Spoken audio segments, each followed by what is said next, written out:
سلام از صبح دوم اعماق رشته کوههای راکی در کانادا.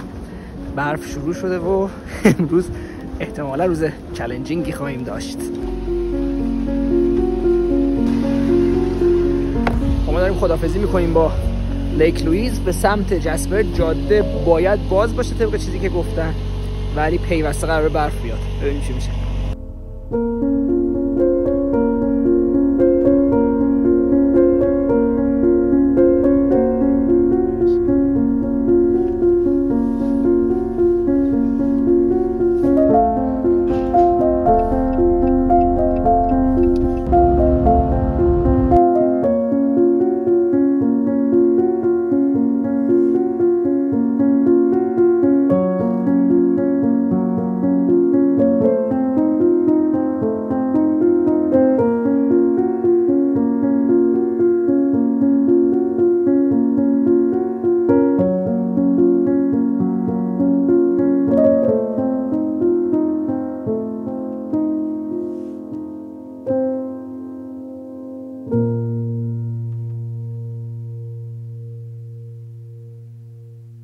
ما همچنان در مسیر رفتن از لوئیس لیک به سمت جسپر هستیم.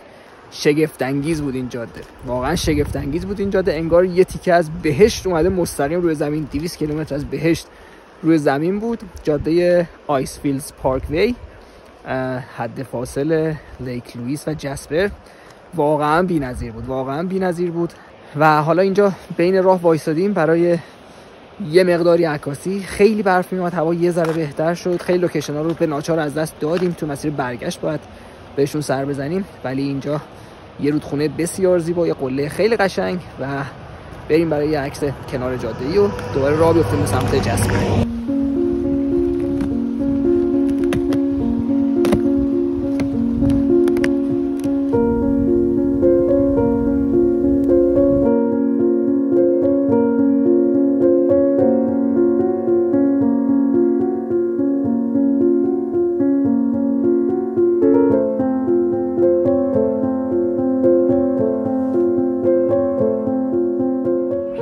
بذار ناهار جسپر.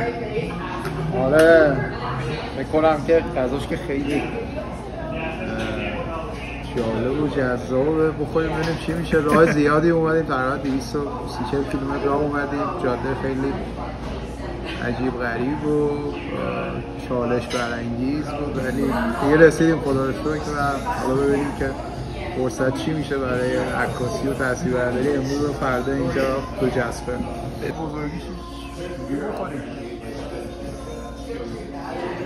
خدمت رسید که فاموسو ایتالیانو زریا پیتزای ایتالیایی توی جسپر اونجا غذای تریپ خیلی طولانی، برفی، جاده یخی، اسکیپ‌های خیلی قشنگ، ولی ابری رو گرفته. یه تاپ 5 بهترین سفرهای عمر من که بوده.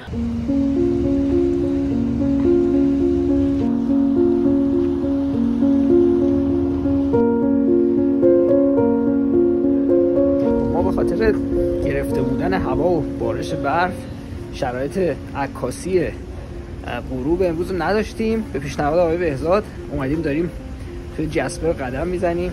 خیلی اتمسفرش همون چیزیه که از آلبرتا آدم انتظار داره دیگه.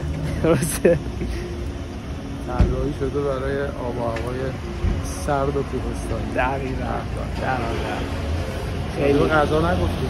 آره غذا هم اتفاقاً دیدید الان غذا رو قطعاً که توی رستوران بودیم. غذا درجه 1، یعنی با اختلاف بهترین پیتزایی بود که من تا حالا توی عمرم خورده بودم.